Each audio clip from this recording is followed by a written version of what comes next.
Hey everyone, Joe Waxman here. In this video, I want to look at the chart of Edouard Manet. Guys, don't forget to hit the like button and subscribe if you have not already. Now, Manet, if you don't know, he is a famous painter. Really wonderful. I studied art when I was younger, and he became one of my favorites. And we'll look into that. All right, so he was a French modernist painter. And this is not Monet, not to be confused with Monet, the Impressionist, who is a contemporary. This is Manet, right? Okay. He's one of the first 19th century artists to paint modern life, as well as a pivotal figure in transition from realism to Impressionism. Born into upper-class household, strong political connection, Manet rejected the naval career originally envisioned for him. He became engrossed in the world of painting. His early masterworks, The Luncheon on the Grass, that's this one. I'll pull it up. We'll look at that, some of his art. Caused great controversy and served as a rallying point for young painters who would create Impressionism. Yeah, he was one of the original groundbreaking modern artists. He really broke from the traditional style. A rebel, unique, just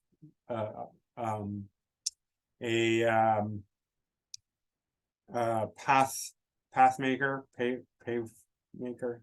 I don't know what I'm saying. Way shower, a unique guy. Today, there are considered watershed paintings that mark the state of modern art. The last 20 years of Manet's life saw him form bonds with other great artists. He developed his own simple and direct style that would be heralded as innovative and serve as a major influence for future painters. Early life. He was born into an affluent, well-connected family, connected to the Swedish monarchs. So he was expected to pursue a career in law or the naval military, but he chose painting.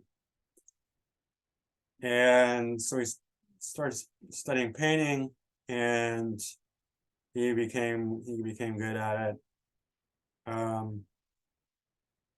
He studied traditional style academic painter, where it was based in like layers. You just do slow buildup of layers. It's the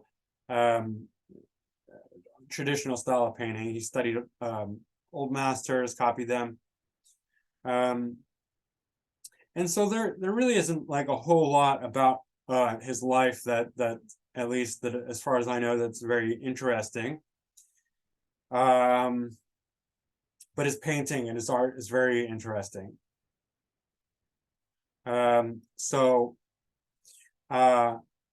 Some of his paintings were very controversial and unique and different from that time. So this is one of his early works. You can see it's a departure from a very classical style because it's very sketchy.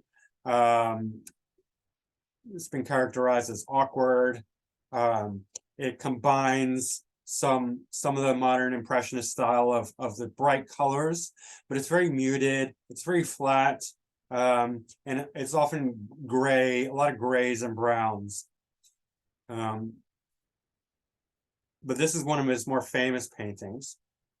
And you can see the traditional influence in his art. It's the very classical style. It's not like overly impressionistic. There's some nice blues here, some saturated colors, but a lot of browns and grays and flat. And what's interesting is his use of nudity here. This woman's nude while these men are fully clothed. And it's controversial, especially for that time period, because it's like, well, what is this representing? Why is the woman nude? And then what's this woman doing back here? It's very awkward, in fact.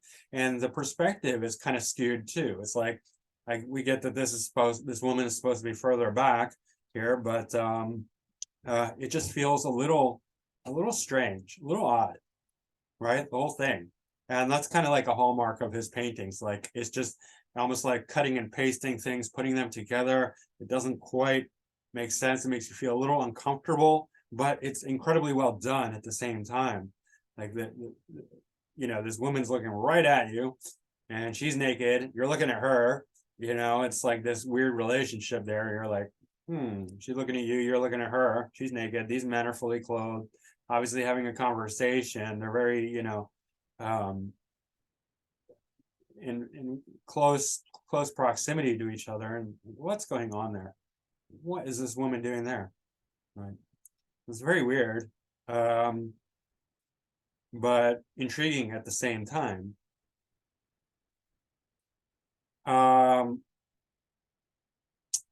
Yeah, so this is another one of his paintings that became very controversial, and you can probably see why. This was actually a prostitute. Like the model for this painting was a prostitute.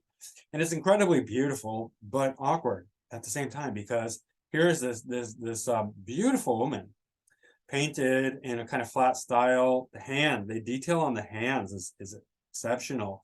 The skin tone is pale and flat. The facial features are very beautiful. And then there's this black woman who's very black, right? And she's holding flowers, and then there's a black cat. And so the whole thing is like sexual, but controversial, edgy, especially for that time period. The contrast of the black and the white and the clothes and the naked, and she's looking directly at you, and the black woman's looking at her. Black cat is kind of freaked out, and the whole thing is like weird, right? But again, intriguing and sexual and odd and beautiful all at the same time. So that was kind of like his style. He developed his own style of painting that was different from the past, where they did like they would build up in layers. It was very controlled, traditional art. You have to do it in a certain way, and he just went like thick opaque paint to directly to the canvas, and that was a new style. And it became the modernism. The colors are very muted, and he departed from this impressionist style. He was one of the original group that developed the impressionist style, but he did not want to just be an impressionist painter because he was too independent, too unique, and he preferred these muted colors, darks, blacks, grays, browns, with some saturation, but incredible skill, taste, beauty, and again, this provocative quality that he had, sexualization. He was friends with Degas, Monet, Renoir, Alfred Sisley, Paul Cézanne, Pissarro, Bertha Morisot. There's this whole painterly group that he was a part of. He married, and the usual stuff. I don't know, none of that really stuck out to me, so I'm not really going to say too much about that. He was an excellent painter who was quite rebellious, quite doing his own thing. Like, he didn't really want to belong. He wanted to be, completely avant-garde, trailblazing through the wilderness of painting. He did some incredible stuff. You can feel like the sketchiness. This feels a bit more impressionistic, but it's like quite masterful, if you ask me, like how sketchy it is with, it's sort of like disregard for the convention and just sort of kind of flouting the contemporary standards of the time, but doing it with such skill and talent. This woman's face, this woman here, this woman's rather goofy in the background, but still it's like totally forgivable. And like, what's going on here? We don't even know, but it doesn't seem to matter. He did all kinds of paintings. There's a racetrack, and this one is more, browns. Very interesting, fascinating. This is like a war paint, like the execution here, very sketchy, right? But the skill is just this is almost abstract in here, like, wow. Right. So he really was just kind of doing his own thing, like not and he won awards, and he was sort of like mixed, like people recognize his talent, but at the same time, like he was sort of like an outsider, and so he received a lot of criticism for his paintings. This one's really beautiful, right? Because here we have like a really nice use of the blues here, which is, you know, saturated color, and then in combination with the blacks and grays and white and brown, and so it's quite muted and flat, but the details are excellent. The painterly quality, and it's not overly sugary or sweet. Like you get some of this in, you know, impressionistic style that's just like everything is heavily saturated, every color is bright, it's almost like sickly sweet sometimes, almost like a Renoir can be like that. Or if you know what I'm talking about, but really nice. It's like, you know, something that is just subtly, the seasoning is not over the top, it's just really subtle and tasteful, classy, right?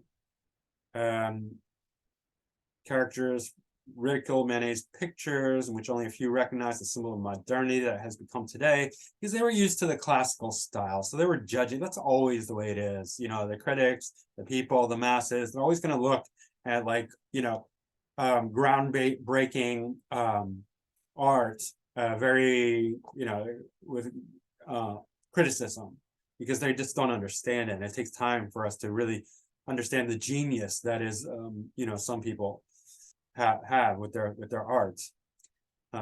Edgar Allan Poe, The Raven included lithographs by Manet.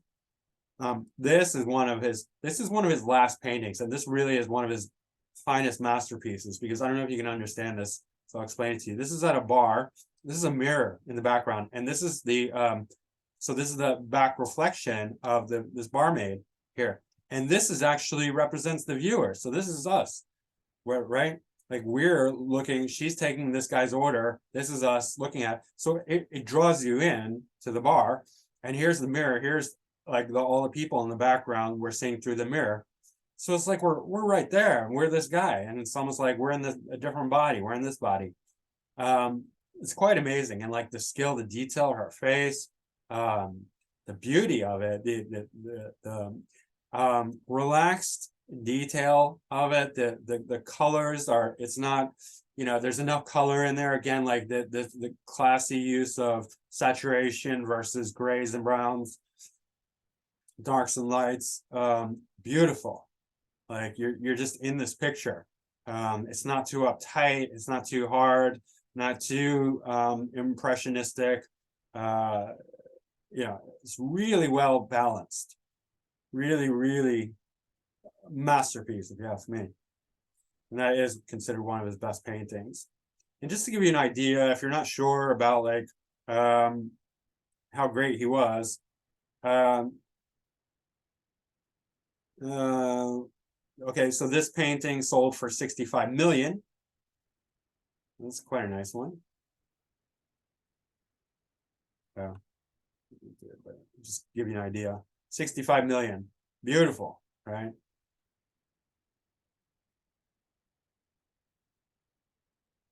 And then he died. He did not live very long. He died quite young, actually. In 1883, his left foot was amputated because of gangrene caused by complications from syphilis and rheumatism. Syphilis, that's an STD. He died 11 days later. And yeah. So his career did not last that long, 1861 to 1883, so just over 20 years. But he did over 430 oil paintings, 89 pastels, and more than 400 works on paper. It's quite a lot, right? Although harshly condemned by critics, who decried its lack of conventional finish, right? He was not conventional, he was unconventional. Manet's work has admirers from the beginning. One was Emile Zola, who wrote, "We are not accustomed to seeing such simple and direct translations of reality. Then, as I said, there is such a surprisingly elegant awkwardness. It is truly charming experience to contemplate this luminous and serious painting, which interprets nature with a gentle brutality. The roughly painted style and photographic lighting in Manet's paintings was seen as specifically modern and as a challenge to the Renaissance works he copied or used as source material. He was a groundbreaker. He's pushing the envelope. He rejected the technique he had learned in the studio of Thomas Couture, in which a painting was constructed using successive layers of paint on a dark tone ground. I'm reading this because it's relevant when we look at his astrology. So, in favor of a direct alla prima method using opaque paint on a light ground. Novel at the time, this method made possible the completion of a painting in a single sitting. It was adopted by the Impressionists and became a prevalent method of painting in oils for generations that followed. Manet's work is considered early modern, partially because of the opaque flatness of his surfaces, the French sketch-like passages, and the black outlining of figures, in which draw attention to the surface of the picture plane and the material quality of the paint. The art historian says Manet has been universally regarded as the father of modernism. That's important. He's the father of modernism. That means he's a groundbreaker. With Courbet, he was among the first to take serious risks with the public whose favor he sought.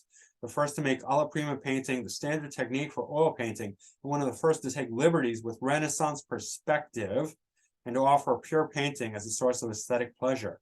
He was messing with perspective.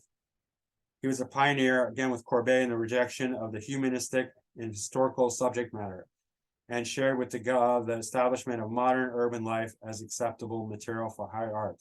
So just to give you an idea, messing with perspective.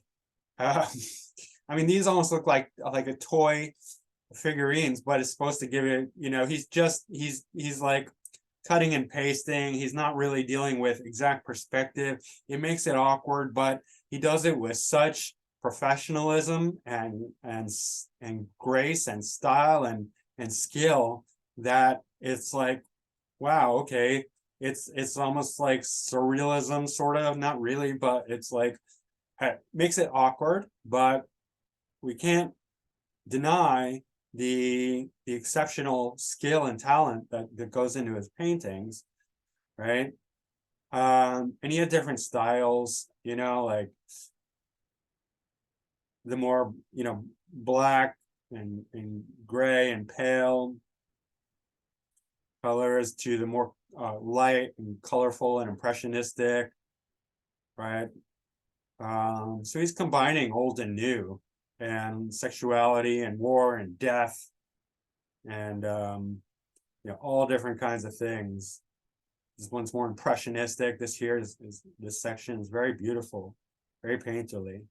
This is impressionistic.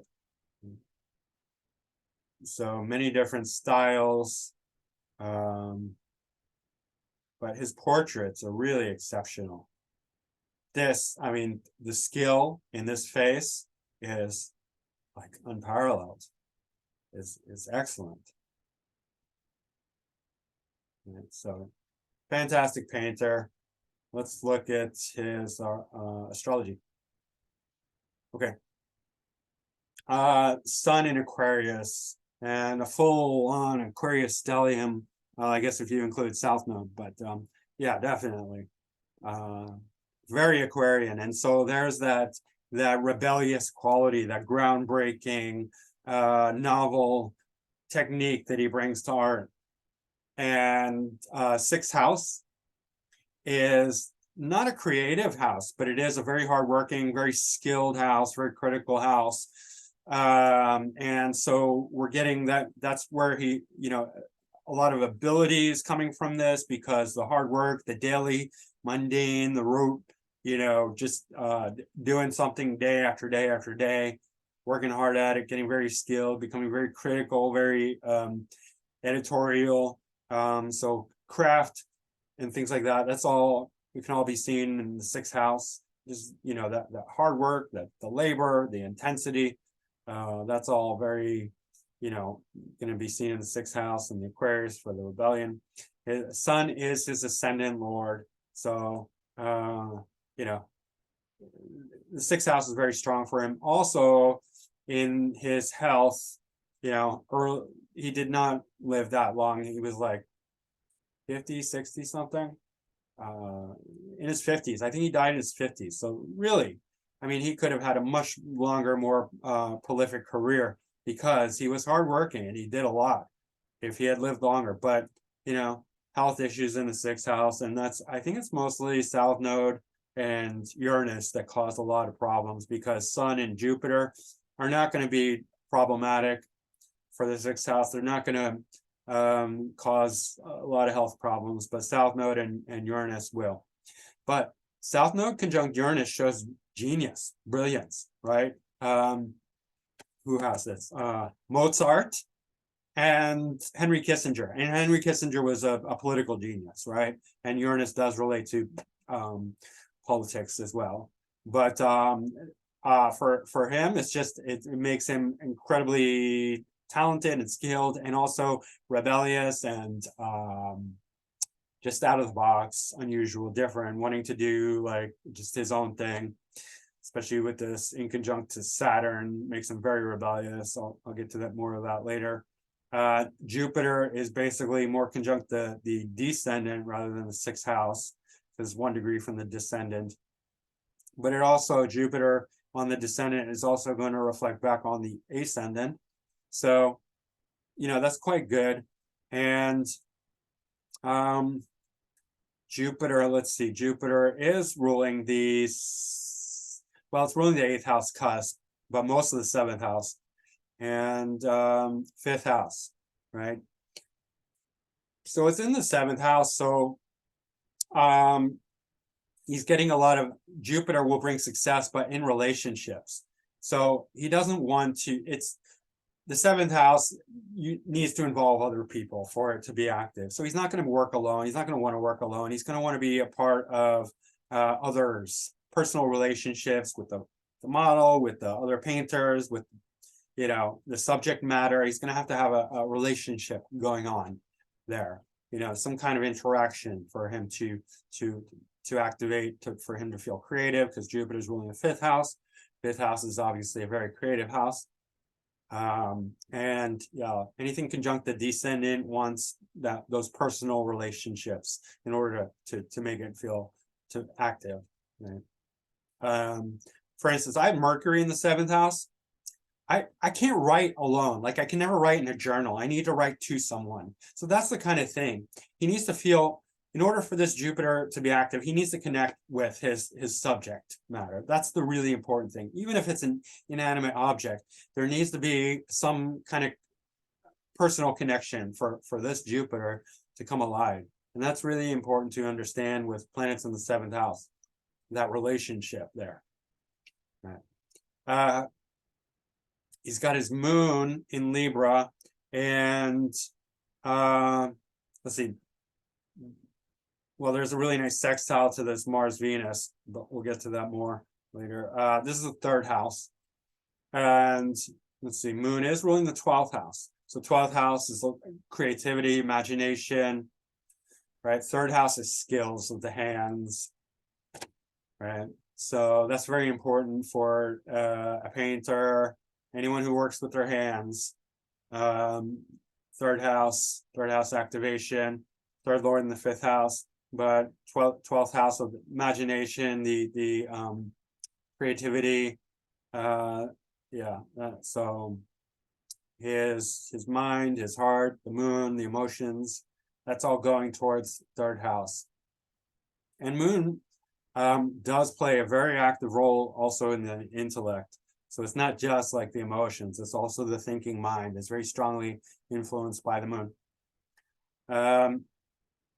Moon in Libra is, I mean, there's also a really, well, it's not a strong trine, but there is a strong trine. There is a trine to Jupiter in Aquarius, so both the air signs. All right, and moon Jupiter connections are excellent. especially the conjunction, the sextile, and the trine. I should say the conjunction, the trine, then the sextile. The three easy ones. Those are the best ones, because Jupiter expands the emotions, expands the heart. So it makes it much more. There's a much more feeling when you get good connection between Jupiter and Moon, and you see this a lot with artists and very beloved people. When there's a beloved person, a lot of times they'll have good Moon Jupiter connection, because there's just it's just the heart becomes more expanded, and it become more loving. It's just it expands the lovable quality. So them as a person and the things that they produce become more wonderful, kind of Jupiterian, right? The motions and the Jupiter expansion, the benefic quality of Jupiter is mixing or harmonizing, and it's quite good, right? So for a painter, for any kind of artist, that's very you'd want to see that. Musicians often have that, right? Yeah. And so, like, obviously ruling the 12th house, so imagination is going into the skills of the hand. And the dispositor Venus is conjunct Mars, so this is very passionate. It's in the 5th house. 5th house is very creative, right? The two most creative houses are 5th and 12th. 3rd is for skills, right, and communication, but 5th is for creativity. So I should say this: 12th is for imagination, right? And we draw a lot of creativity from our imagination, from our subconscious mind, right? But the 5th house is more of a plainly creative house. It's just fun and arts and things that we love doing, and romance and it's performance, entertainment, so that kind of thing. It's a very wonderful, jovial, big bright house, originally ruled by Leo. So there's a lot of passion and creativity here, especially with Mars and Venus conjunct. And this is also very common in artists and musicians, because it brings a lot of passion, Mars and Venus together. It's in a fire sign of Sagittarius, so that's supportive of that. There's a really nice sextile to the moon. Venus is bonifying this moon because it rules Libra. So the moon is getting the benefit of Jupiter and Venus. So that's quite good. There's a wide sextile to Jupiter, and Jupiter's ruling this. So I mean, it's, at least it's in the good sign relationship, if not degree wise. A little wide for the degree sextile, but the sign is quite supportive. And so Venus is ruling the 3rd house, so skills of the hands are going into the creativity, the 5th house creativity. And Venus is also ruling the MC, so the career, right? Mars is ruling the 9th house cusp and the 4th house cusp. So right from an early age, and bringing the elevated philosophy and high-mindedness of the 9th house here as well. So yeah, I mean, arts, this is very, I mean, prominent for an artist, very passionate, very artistic, very creative. Now, if you look at the Mercury, you have to look at this. Mercury is one day,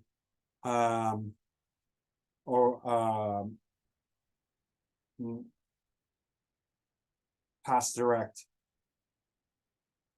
Yeah, it's been direct for one day. All right, I'm just a little slow there.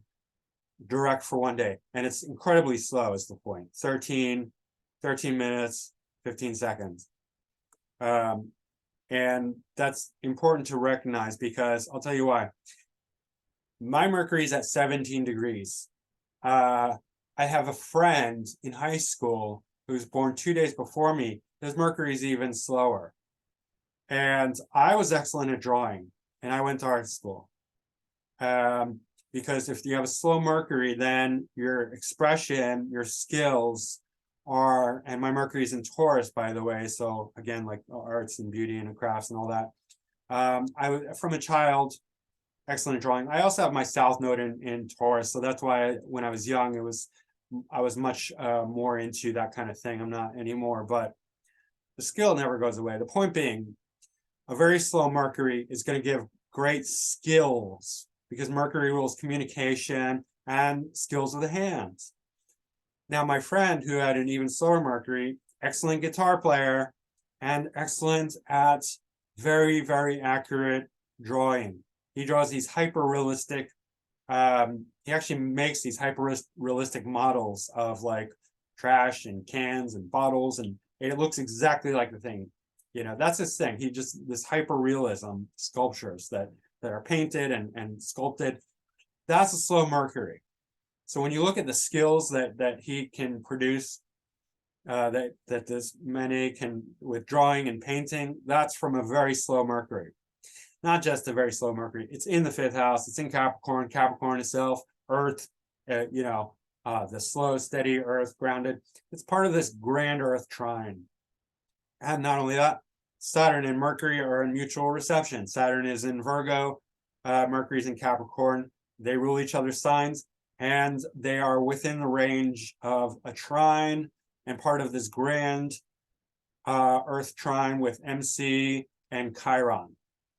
So this is very profound and very gives him great skills, because Earth will give mechanical abilities, right? The groundedness that his paintings have, this earthy quality, right? They're not in your face. They're not too bright. They're subdued. They're muted. That's really nice too. It's really classy. And remember, like, Earth has, especially Taurus, is has the finest sense of quality, of beauty, of aesthetics, right? So that's going to play a big role in his art. This drawing ability, and believe it or not, Saturn to Mercury is scientific, actually, right? So he's approaching his paintings in a very grounded way that at the same time is groundbreaking, grounded and groundbreaking at both. Highly skilled, highly aesthetic, but not overly, like this bright saturated colors that are in your face and sugary sweet, and because that happened, like I mean, if you get into like Renoir and Monet, Renoir especially with his he painted these like these pink fat babies, and these Monet always did these like elaborate colors, and I don't know. I mean, I don't mean to criticize them. They're masterful painters, but Manet is a bit more classy. Like, he's more reserved and grounded and earthy. And for me, I appreciate that. So Mercury, let's see here. Mercury's ruling the 11th house and the 2nd house. So he's bringing the groups and networks, which he was a part of, as well as his resources and both our money houses, into the 5th house of painting. So he's going to make, not the 5th house of painting, the 5th house of creativity, 5th house, right? But he's going to make money in painting, obviously, because if these are both ruling, Mercury's ruling the money houses, and it's in the 5th house along with Mars and Venus. You can see that creativity. He's going to make money out of creativity, out of 5th house elements, out of passion, out of creativity, arts, and skills, tremendous skills and creativity. So all that points to painting. Neptune is a bit far from Mercury. Oh, let me go back to this Mercury. Mercury is square Pluto. And so Pluto's in Aries in the 8th house, and the 8th house Pluto in Aries is definitely sexual, right? 8th house is sexual, Aries is sexual. So there's a lot of sexual, and remember, he died of syphilis, right? there's a lot of sexuality. There's a lot of it's very provocative. The square brings in that tension, and so he's doing these weird paintings with the for that time it was controversial, right? It was provocative. It was, I mean, that people wanted to tear it up. That it was that groundbreaking. Like right now, it's like, who cares? Like we got rampant pornography, even like child pornography. It's like, we're way over the edge with that sort of thing. But back then, his paintings were controversial. They were the talk of the town, and it upset a lot of people. So that's this Pluto in the 8th house in Aries, square Mercury. His expression, his skills, the way he's communicating, is plutonic, in a provocative, sexual way. Also, he's bringing the violence with his war paintings, right? So a lot of that, a lot of the deeper, darker sexuality and things like that. Sexuality, violence, especially with Aries, right? Yeah, and controversy. And then Neptune is square the moon. So very imagination is very overly exaggerated with the square, even to delusional, potentially delusional, potentially fantasy oriented, perhaps lies and deceit. I don't know. I didn't read anything about that, but I'm thinking, like he might have been imagining all kinds of stuff and unsure of reality, where reality ends and fantasy begins. That's sort of very Neptunian thing when Neptune is in difficult aspect. But Neptune is in Capricorn, so it's going to be a bit more grounded, a bit more dry, and his paintings are going to take on a certain kind of surrealism, even though it's not fully surrealistic, but just definitely there's a bit uncertainty there with his paintings, a bit of weirdness, and that's very Aquarian, but it's also the Neptune in Capricorn square the moon in Libra. Neptune in Capricorn is weird. It's weird because you're getting the imagination and you're getting like the grounded, dry Capricornian kind of flavor as well. So it's a weird combination. We saw that in the 90s. 90s were a weird time. Very awesome, awesome creativity, but weird at the same time. And weird is wonderful. Weird can be very wonderful, right? Not sentimental, but still very imaginative and creative. Let's see what else.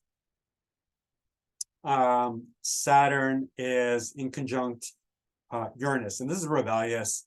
Whenever Saturn is in difficult aspect with Uranus, there's a lot of rebellion, unwillingness to follow the rules, to obey authority, because Saturn is authoritative, Saturn is the rules, Saturn is structure, Saturn is conservative, Saturn is just do it the way it's always been done and don't go out of bounds. And then especially with Uranus in Aquarius conjunct the South Node, and with Jupiter not too far away, I mean, this is not following the rules at all, right? And the Uranus is going to make him, the South Node is going to make him much more Uranian and Aquarian, both, right? And Saturn also is the co-ruler of Aquarius. So this is like being a rebel within the group. Like he wants to belong, but he also wants to rebel, and he wants to be unique, and he wants to be different, but at the same time still have his friends, which is very Aquarian and Saturnian. So there's that unique quality of being a rebel, being unique, doing his own thing, not following the rules, but maintaining that not going too far outside, not alienating himself too much. Saturn doesn't want to do that. Saturn doesn't want to stand out. Saturn doesn't want to be a loner, independent. He wants to just be normal, part of the group, following the rules and all of that. Saturn is ruling the 6th house and the 7th house. So his relationships, and his health, and the disposer of all these, a lot of his planets, right? Here's Saturn. So there's conflict. And with Saturn ruling the 6th house, you can see that, and with the planets in the 6th house, you can see that his health is going to be stressed, challenged, majorly by this Uranus and South Node, because they are malefics. And so that, you know, big issues around that with his health and competitiveness, and, you know, potentially making enemies and stuff like that. Very controversial for his time. Now we don't think so. Like, that's why I got to say it. He was controversial. Chiron here is squaring the nodes and squaring Uranus. So there's public. I mean, he's being an outcast, wounded, reject from the public. Like, the public does not like him. The public is like, who's this weirdo? He's exceptionally talented, but we don't like him because he's just too out there, too doing things too differently. Now he seems really tame and conventional, but back then he was completely, you know, rebellious. He was a wounded reject rebel that, you know, and he paid the price for it. Chiron square Uranus that's painful. That's like shocks and pain, and Chiron's pain. Uranus is the accidents and shocks and you know, independence. So he was hurt by his own independence, but it's not going to stop him, right? He's going to be rebellious, and then he's going to be hurt by his own rebellion, rejected by the public. And that's going to be an issue for him. Square the nodes. It's going to be something that he's just going to have to deal with in a painful way, because the squares to Chiron is bringing out the rejection, the pain, the hurt, the wounds. And yeah, so that's going to be an issue for him. But, you know, he's just going to have to ride it out and keep doing his thing, because that's what it takes sometimes to push the boundaries, push the envelope, to create a new standard, to break free from the Saturnian grip that wants to keep everything, you know, normal and in place and bound by, you know, cultural rules and conditions. Culture makers, right, have to break free from Saturn, which is the norm, right? So, yeah, that is very evident in his chart. North Node in Leo, and this is first 12th, a lot, very strongly 12th house, but can't ignore that it's in the same house as the ascendant. North Node in Leo is very creative, especially in the 12th house, right? It's also a bit of a loner. You see, there's no planets here in the 12th house. So it's going to mean some isolation, and, you know, even early, I can relate this to his early death because of the isolation component, right? Definitely Leo relates to fame, and the 12th house also, Leo and the 12th house together relate to creativity and the arts, and fame, recognition, all that. But definitely a lot of isolation, especially he gets older, and disappearance. So yeah, that is Edouard Manet. Let me just quickly pull up his I didn't even look at his draconic, but just bear with me real quick.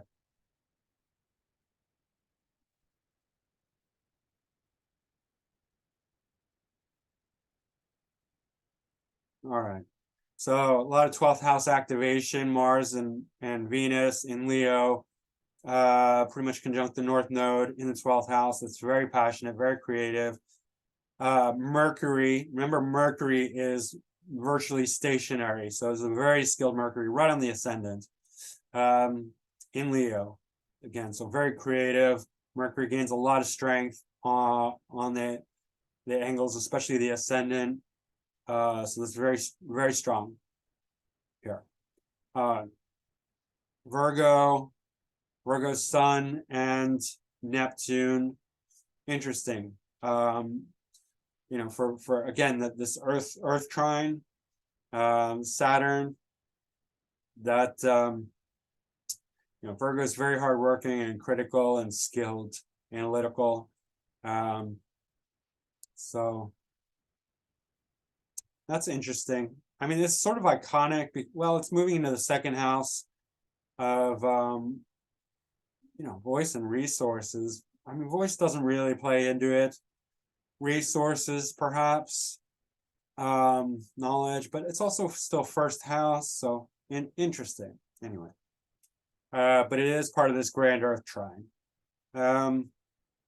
Jupiter here's moving in close to the moon, so that again, Jupiter bonifies the moon, moon bonifies Jupiter, they help each other, so that's quite good.